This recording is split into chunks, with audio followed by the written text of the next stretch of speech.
Bismillahirrahmanirrahim. Assalamualaikum warahmatullahi wabarakatuh. Mata kuliah kita perpindahan panas pertemuan ke-6 ya. Pada pertemuan ini ke-6 ini kita akan membahas konveksi bebas, plat atau silinder vertikal. Nah, di sini konveksi bebas ya. Proses perpindahan panas secara konveksi ini terjadi karena adanya fluida yang mengalir secara alamiah dengan tidak dipompa maupun tidak dihembuskan.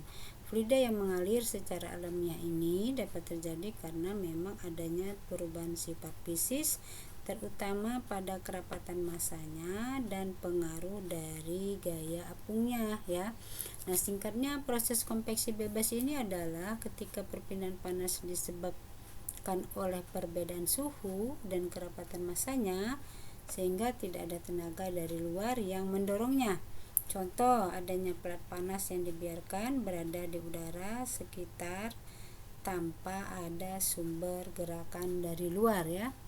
Nah, di sini kita langsung rumus saja ya untuk lapisan batas. Rumus tebalnya seperti ini ya, dimana angka Prandtl itu adalah viskositas kinematik dibagi alfa, sedangkan GR ini adalah bilangan Grashof ya. Nah, sekarang untuk plat atau silinder, bilangan Grashof rumusnya ini. Jadi kalau ini untuk silinder D, untuk plat itu nanti L, jadi tinggi plat ya.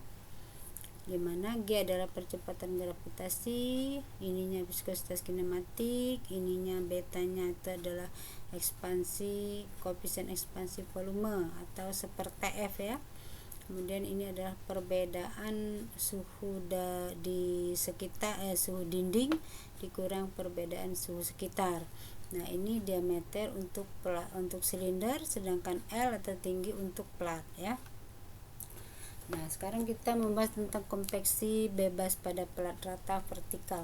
Koefisien perpindahan panas konveksi itu rumusnya ini ya, Q sama dengan HA perbedaan temperatur di dinding dikurang sekitar ya, dan sekitar ya.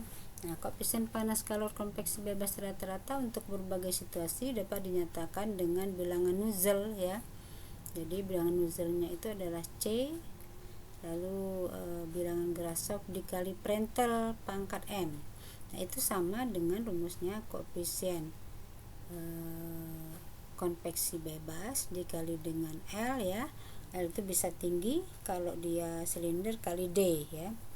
Ini kalau dia plat kali L dibagi dengan K ya.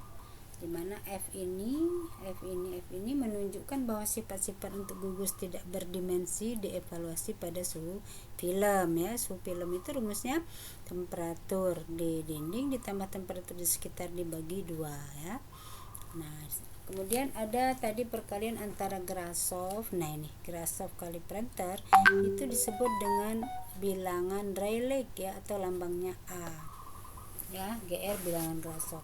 Untuk plat vertikal ditentukan oleh tinggi plat atau L, sedangkan untuk silinder ditentukan oleh diameter yang tadi saya sebutkan ya. Untuk plat ini tinggi, untuk diameter untuk silinder dia D ya.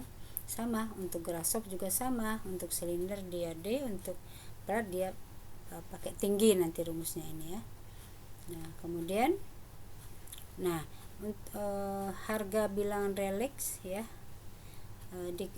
bilangan C dan M dapat dilihat pada tabel ini. Jadi jenis alirannya laminar, RA-nya Rayleigh-nya kisaran antara 10/4 sampai 10/9, C-nya 0,59, M-nya 1/4 ya. Lalu kisaran 10/9 sampai 10/13, C-nya 0,10, M-nya 1/3 ya, sudah ditentukan. Nah, sekarang konveksi bebas dari bidang dan silinder vertikal. Untuk permukaan vertikal, angka Nusselt dan angka Grashof dibentuk dengan L, yaitu tinggi permukaan sebagai dimensi karakteristik.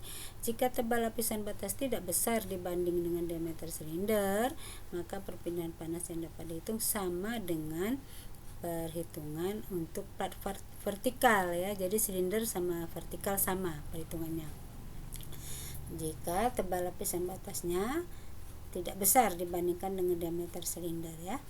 Kemudian silinder vertikal dapat ditangani atau sama dengan rumusnya seperti ini, sama dengan plat vertikal ya rumusnya ini, dimana D adalah diameter silinder L adalah tinggi. Ini GR adalah Grashof ya.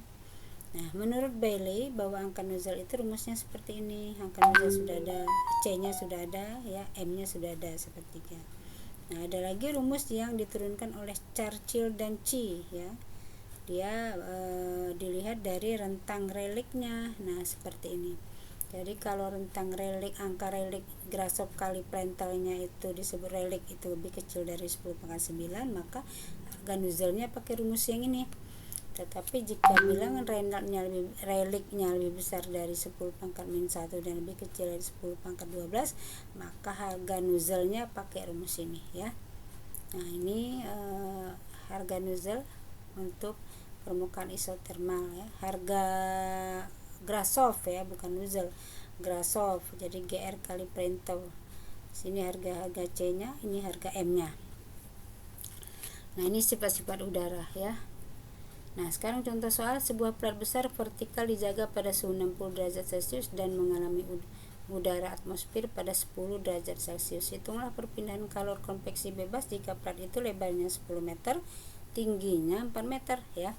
Nah, untuk menentukan ini kita akan menggunakan temperatur film ya. Setelah dimasukkan, maka nanti dapatnya segini ya. Nanti kita lihat pada sifat udara ini.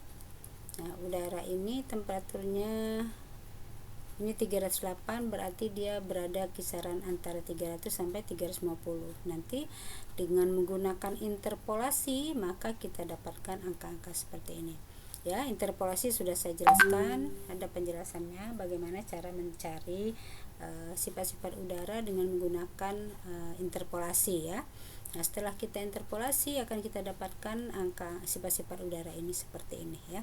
Lalu kita masukkan ke rumus Grashof tadi untuk mencari angka reliknya ya. Setelah kita dapat reliknya baru kita dapat nozzle nanti ya. Nah, ini kalau dia plat berarti ininya jadi tinggi ya. Tinggi. Jadi tingginya tadi kan 4 meter tuh nih, tinggi plat ya.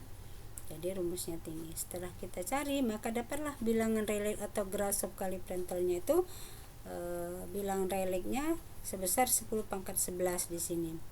Nah, maka kita menggunakan rumus ini. 10⁻11 itu berarti kisarannya ini kan 10⁻11 reliknya, maka nozzle-nya, rumus nozzle kita cari pakai rumus ini ya. Nah, setelah kita masukkan rumus nozzle-nya, nah ini ya rumusnya tadi kan. Nah, kisaran antara ini ya. Setelah kita masukkan kita dapatlah nozzle-nya segini. Lalu sudah dapat nozzle, pakai rumus ini H ya, L kali per K. Kita cari H-nya, nozzle-nya ada, kali K per L ya. K-nya tadi dapat dari ini ya, dari apa? Nah, ini K kan dari sifat-sifat udara ya. Tinggal kita masukkan saja sehingga kita dapatkan H-nya segini. Lalu mencari perpindahan kalor konveksi bebasnya menggunakan rumus ini. Kita dapat bahwa panasnya itu adalah 10,780 watt ya. Nah, demikianlah untuk penjelasan soal ini. Wabillahi taufik wal hidayah. Wassalamualaikum warahmatullahi wabarakatuh.